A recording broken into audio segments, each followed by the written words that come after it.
जरा सोचिए, पानी की लहरों पर हवा से बातें करती हुई एक छोटी सी जेट स्की। इसमें कोई बाहरी पंखा नहीं होता, बस वो पानी को निगलती है और पूरी ताकत से पीछे फेंककर आगे बढ़ जाती है। हाँ बिल्कुल, और वो भी बिना किसी पारंपरिक प्रोपेलर के। बहुत ही शानदार तकनीक है ये। है ना। अब कल्पना कीजिए कि अगर ठीक इसी तकनीक का इस्तेमाल हमारी नौसेना के विशाल और अत्याधुनिक युद्धपोतों में होने लगे तो क्या होगा? वो तो मतलब एक तरह से गेम चेंजर ही हो जाएगा समुद्री सुरक्षा के लिए। एग्जैक्टली। तो daily UPSC current affairs series की इस विशेष गहन चर्चा में स्वागत है। आज 1 अप्रैल 2026 है और ये इस दिन का भाग 1 है। अक्सर जब सिविल सेवाओं की तैयारी की बात आती है तो जानकारियों का एक विशाल महासागर सामने होता है। सही कहा। ढेरों रिपोर्ट्स और अनगिनत नोट्स में से ये तय करना मुश्किल हो जाता है कि क्या पढ़ना है और क्या छोड़ना है। बिल्कुल। और इसी उलझन को सुलझाने के लिए इस सत्र का निर्माण किया गया है। इसका मुख्य उद्देश्य यूपीएससी की तैयारी कर रहे उम्मीदवारों के लिए विभिन्न स्रोतों से सबसे महत्वपूर्ण जानकारियों को डिकोड करना है। और एक बहुत ही महत्वपूर्ण बात जिसे शुरुआत में ही स्पष्ट कर देना चाहिए वो ये है कि आज की इस चर्चा में कुछ ऐसे विषय भी शामिल होंगे जो पहले भी समाचारों में रहे हैं। हाँ, जिन पर शायद पहले भी चर्चा हो चुकी है। बिल्कुल।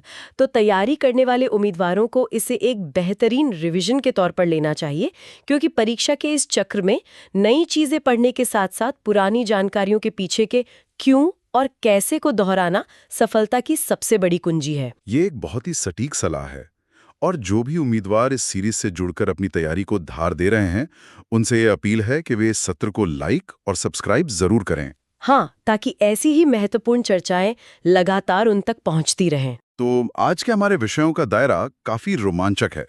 हम रक्षा निर्माण में आईएनएस दूनागिरी और अग्रेय की बात करेंगे। आर्थिक पहलुओं में इलेक्ट्रॉनिक स्कीम, पीएमई ड्राइव और जन समर्थ पोर्टल को समझेंगे। और उसके बाद हम पर्यावरण और भूगोल की ओर रुख करेंगे, जहां वर्कला, भवसागर, सीएमएस, नवेगांव, नागझीरा और अंत में अफ्रीका के करीबा डैम तक का सफर तय करेंगे। तो चलिए, बिना किसी देरी के देश की सीमाओं और समुद्री सुरक्षा को मजबूत करने वाले हालिया रक्षा विकास से शुरू करते हैं। हाल ही में भारतीय नौसेना को अग्रेय नाम का एक anti submarine warfare shallow water craft सौंपा गया है। और आईएनएस दूनागिरी की डिलीवरी भी हुई है। हाँ, चलिए इसे समझते हैं।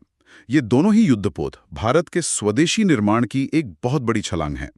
इनका निर्माण कोलकाता के garden reach ship builders and engineers, जिसे हम जीआरएसई कहते हैं, उसके द्वारा किया गया है। जीआरएसई का ट्रैक रिकॉर्ड वैसे भी इस मामले में काफी शानदार रहा है। बिल्कुल। और जो अग्रेय है ना, उसमें उसी वाटर जेट प्रोपल्शन तकनीक का इस्तेमाल हुआ है, जिसका मैंने शुरुआत में जेट स्की के उदाहरण से जिक्र किया था।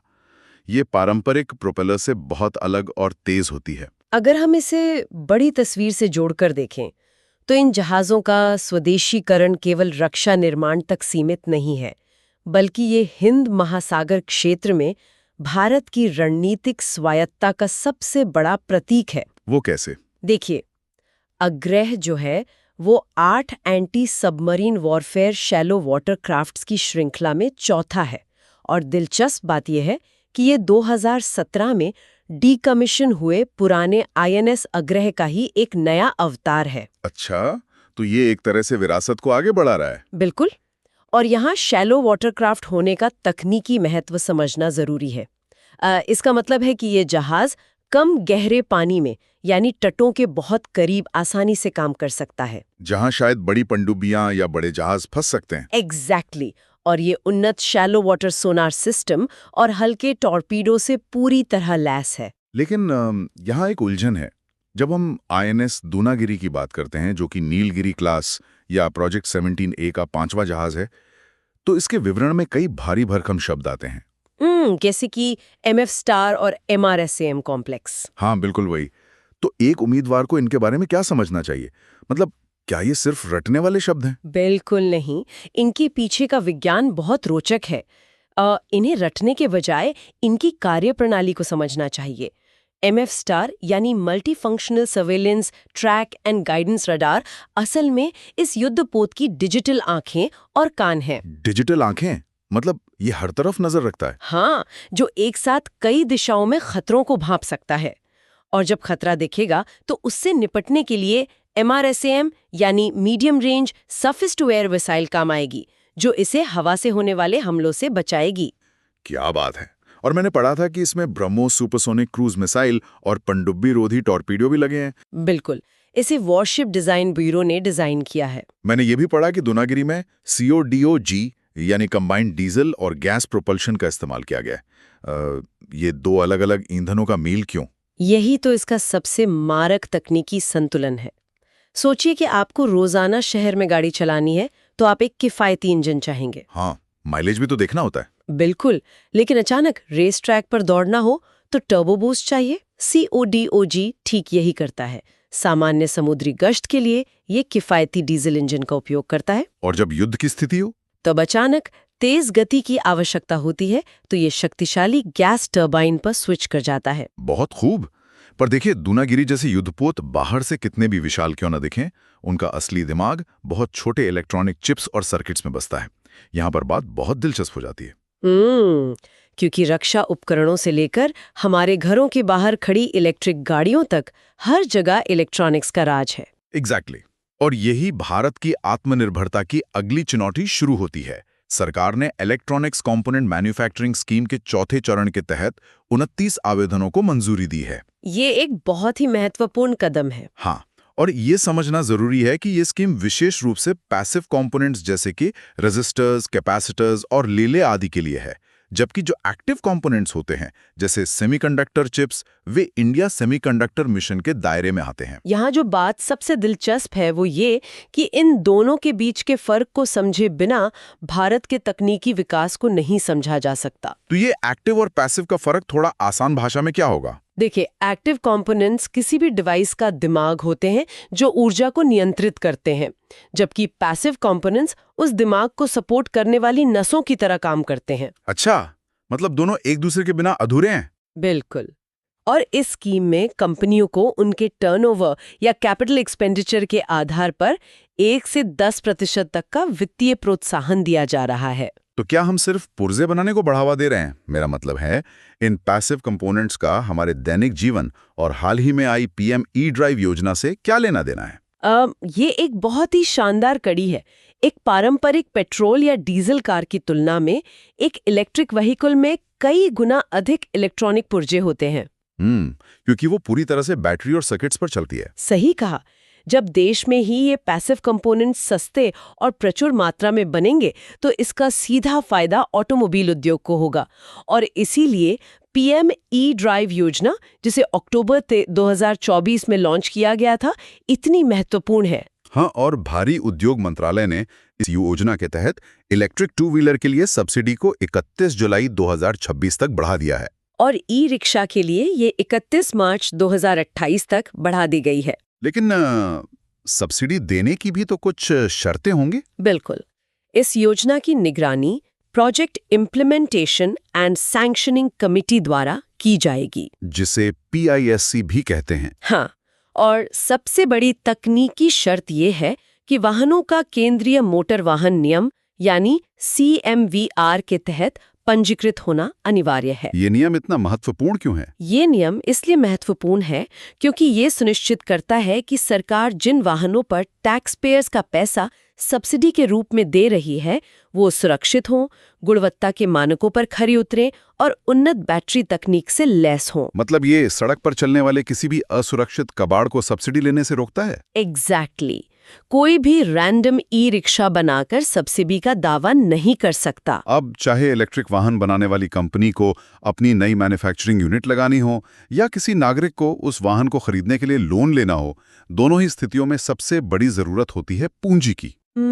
और यहीं पर भारत का डिजिटल इंफ्रास्ट्रक्चर एंट्री लेता है। बिल्कुल। जन समर्थ पोर्टल के माध्यम से हाल ही में 41 लाख से अधिक आवेदनों को प्रोसेस किया गया है और इनकी कुल राशि 1,06,306 करोड़ रुपए से अधिक है। ये बहुत बड़ा आंकड़ा है। जून 2022 में लॉन्च हुआ ये पोर्टल 8 भाषाओं में उपलब्ध है। हाँ, और 15 क्रेडिट लिंक्ड सरकारी योजनाओं के लिए एक सिंगल विंडो सुविधा देता है।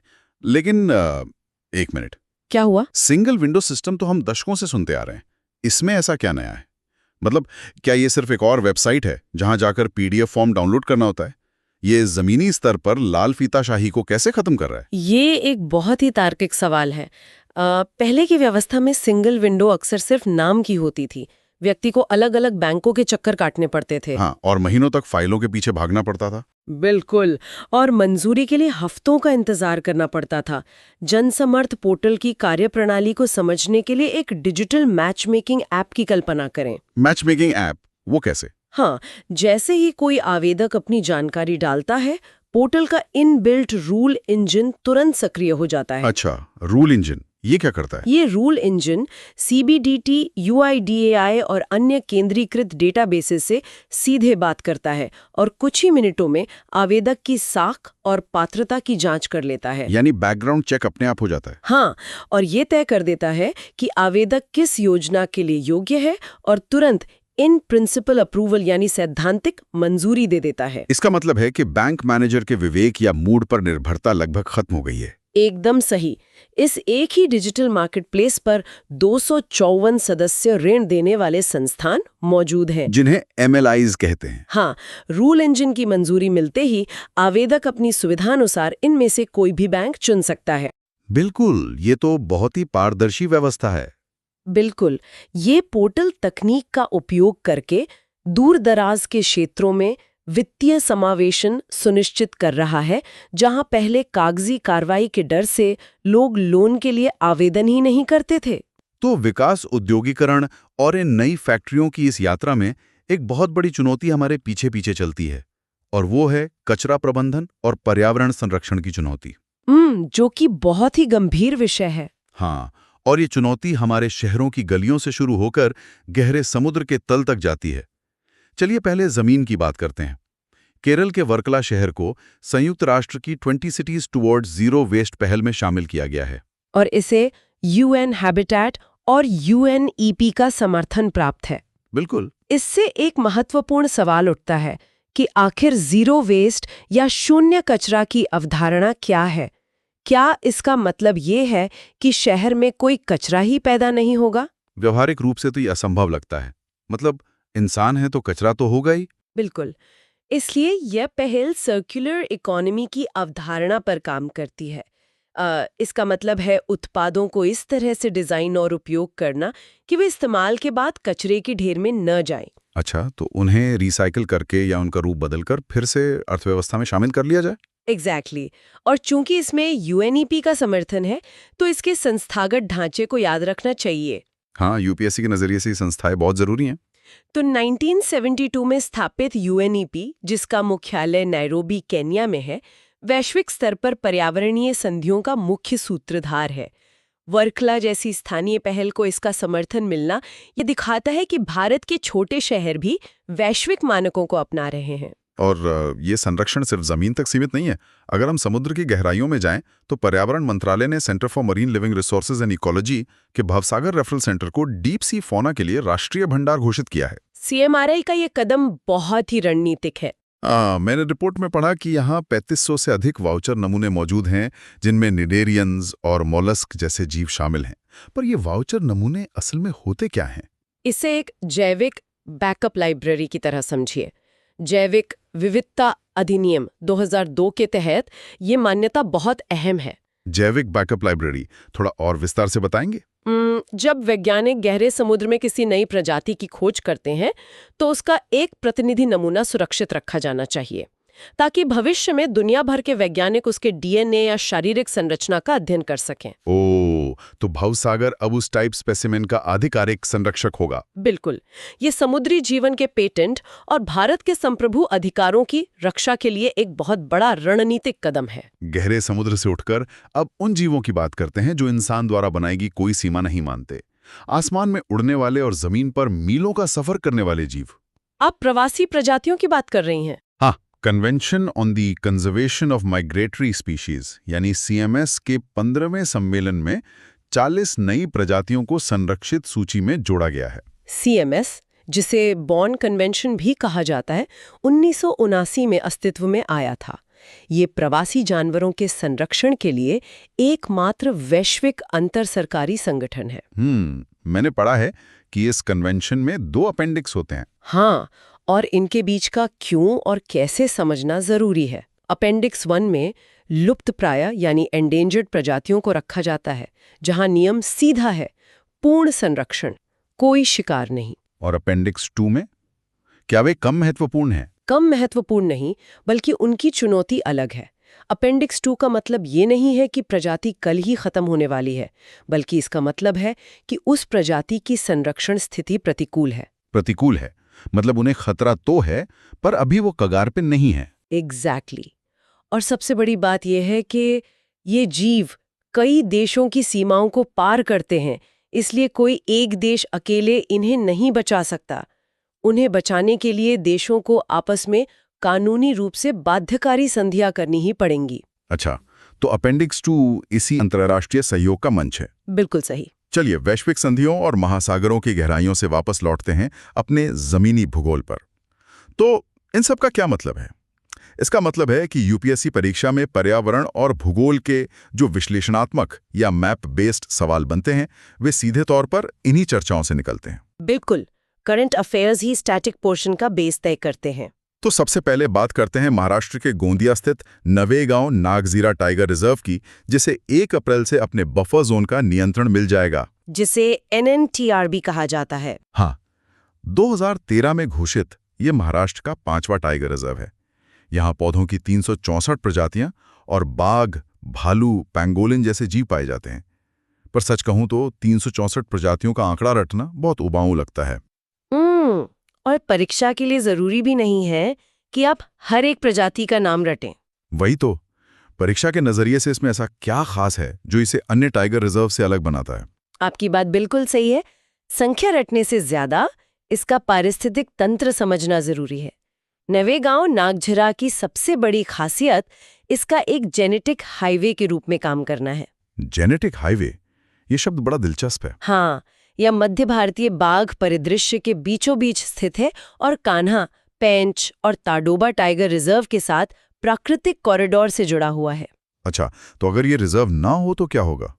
अगर ये रिजर्व ना हो तो बाघ एक ही जंगल में कैद होकर रह जाएंगे, जिससे उनमें इनब्रीडिंग का खतरा बढ़ जाएगा और उनकी जेनेटिक ताकत कम हो जाएगी। यानी ये सिर्फ एक जंगल नहीं, बल्कि दूसरे जंगलों को जोड़ने वाला एक महत्वपूर्ण पुल है। बिल्कुल, और इसकी टोपोग्राफी भी इसी काम में मदद करती है। वहाँ का इलाका एकदम मैदानी नहीं है, बल्कि उतार चढ़ाव वाला है। मैंने जिंडा पहाड़ के बारे में पढ़ा था। हाँ, इसका सबसे ऊंचा बिंदु जिंडा पहाड़ है, जो 702 मीटर ऊंचा है। ये उबड़-खाबड़ स्थलाकृति बाघों को छिपने और शिकार करने के लिए बेहतरीन आवरण प्रदान करती है। भारत के इस घने जंगल से अब हम एक छलांग लगाएंगे अफ्रीकी महाद्वीप की ओर। जाम्बेजी नदी पर बने करीबा डैम पर 500 मेगावाट का फ्लोटिंग सोलर प्लांट लगाया जा रहा है। ये तो बहुत ही शानदार पहल है। बिल्कुल, एक तरफ सूखा और दूसरी तरफ ऊर्जा संकट से जूझते अफ्रीका के लिए यह बहुत बड़ी खबर है। भौगोलिक दृष्टि से करीबा डैम और जाम्बेजी नदी दोनों बहुत महत्वपूर्ण है। जाम्बेजी अफ्रीका की चौथी सबसे लंबी और पूर्व की ओर बहने वाली सबसे लंबी नदी है। इसका उद्गम कहाँ से होता है? इसका सफर अंगोला से शुरू होकर जाम्बिया, जिम्बाब्वे और मोजाम्बिक से होते हुए हिंद महासागर में खत्म होता है। दुनिया के सबसे प्रसिद्ध जलप्रपातों में से एक विक्टोरिया फॉल्स भी इसी नदी पर है। क्या बात है! और इसी नदी पर जाम्बिया और जिम्बाब्वे की सीमा पर 1959 में करीबा डैम बनाया गया था। ये 128 मीटर ऊंचा कंक्रीट आर्क डैम है। और इसके पीछे जो लेक करीबा है, वो पानी के आयतन के हिसाब से दुनिया की सबसे बड़ी मानव निर्मित झील है। बिल्कुल। और अब जब जलवायु परिवर्तन के कारण इस क्षेत्र में बारिश कम हो रही है और डैम का जल स्तर गिर रहा है, तो हाइड्रो इलेक्ट्रिसिटी का उत्पादन घट गया है। तो उसी कमी को पूरा करने के लिए ये फ्लोटिंग सोलर प्लांट लगाया जा रहा है। हाँ, इस विशाल मानव निर्मित झील के ऊपर तैरता हुआ सौर ऊर्जा संयंत्र लगाया जा रहा है। पानी के ऊपर सोलर पैनल लगाने से एक तो जमीन का अधिकरण नहीं करना पड़ता, और पानी की ठंडक से सोलर पैनल्स की कार्यक्षमता भी बढ़ जाती है। एग्जैक्टली। और तीसरा फायदा यह है कि पानी का वाष्पीकरण भी कम होता है। यह एक तीर से कई शिकार करने जैसी शानदार इंजीनियरिंग है। तो आज की इस चर्चा में हमने वाकई एक बहुत लंबा और ज्ञानवर्धक सफर तय किया है। हमने INS अग्रे में इस्तेमाल होने वाले जेट स्की जैसे प्रोपल्शन और दूनागिरी के उन्नत रडार सिस्टम से शुरुआत की। और फिर हमने देखा कि कैसे इलेक्ट्रॉनिक्स की दुनिया में पैसिव कंपोनेंट्स एक महत्वपूर्ण कड़ी हैं जो सीधे तौर पर पीएमई के ड्राइव के तहत हमारे ईवी सेक्टर को गति दे रहे हैं। जन समर्थ पोर्टल के रूल इंजन ने हमें समझाया कि कैसे तकनीक लाल फीताशाही को खत्म कर सकती है। पर्यावरण के मोर्चे पर वर्कला की सर्कुलर इकोनॉमी, भवसागर की जैविक बैकअप लाइब्रेरी और सीएमएस द्वारा प्रवासी जीवों के लिए अंतर्राष्ट्रीय संधियों की आवश्यकता को हमने गहराई से डिकोड किया। और अंत में नवेगांव नागजीरा को एक जेनेटिक हाईवे के रूप में समझा और जाम्बेजी नदी के भूगोल को करीबा डैम के फ्लोटिंग सोलर प्रोजेक्ट के जरिए जाना। अगर ध्यान से देखा जाए तो ये सभी विषय अलग अलग होते हुए भी तकनीक, सस्टेनेबिलिटी और भूगोल के एक ही बड़े ताने बाने का हिस्सा हैं। बिल्कुल, और इन कड़ियों को जोड़ते हुए एक बहुत ही महत्वपूर्ण पहलू सामने आता है जिस पर विश्लेषण किया जाना चाहिए। आज हमने अफ्रीका के करीबा डैम पर फ्लोटिंग सोलर प्लांट की बात की और उसी समय भारत में पीएम ई ड्राइव के तहत ईवी क्रांति के लिए तैयार हो रहे इंफ्रास्ट्रक्चर को भी समझा। तो इससे क्या विचार उभर कर आता है? विचार करने वाली बात यह है कि क्या भारत, जिसके पास भाखड़ा नांगल, हीराकुंड और सरदार सरोवर जैसे विशाल बांधों और जलाशयों का एक अभूतपूर्व नेटवर्क है, भविष्य में इन्हीं जलाशयों पर फ्लोटिंग सोलर पैनल्स का जाल बिछाकर देश के ईवी इंफ्रास्ट्रक्चर को ऊर्जा देने वाला सबसे बड़ा ग्रीन पावर हाउस बन सकता है? ये तो बहुत ही प्रोवोकेटिव थॉट है ना? इससे बड़े पैमाने पर जमीन भी बचेगी और स्वच्छ ऊर्जा का एक अटूट स्रोत भी मिलेगा। इस विचार को मुख्य परीक्षा के उत्तरों या निबंध में एक समाधान के तौर पर जरूर एक्सप्लोर किया जाना चाहिए। बिल्कुल, उम्मीदवारों को इस पर जरूर मंथन करना चाहिए। इसी विचारोत्तेजक सवाल के साथ हम आज की इस गहन चर्चा को यहीं समाप्त करते हैं। जो भी लोग यूपीएससी के इस लंबे सफर में हमारे साथ बने हुए हैं, उनसे एक बार फिर अनुरोध है कि वे इस सत्र को लाइक और सब्सक्राइब जरूर करें, ताकि महत्वपूर्ण विषयों का ये डिकोडिंग और रिवीजन रोजाना होता रहे। इस परीक्षा के चक्रव्यूह में निरंतर पढ़ना और सीखी हुई बातों का विश्लेषण करना ही सफलता का मार्ग है। नमस्कार। नमस्कार।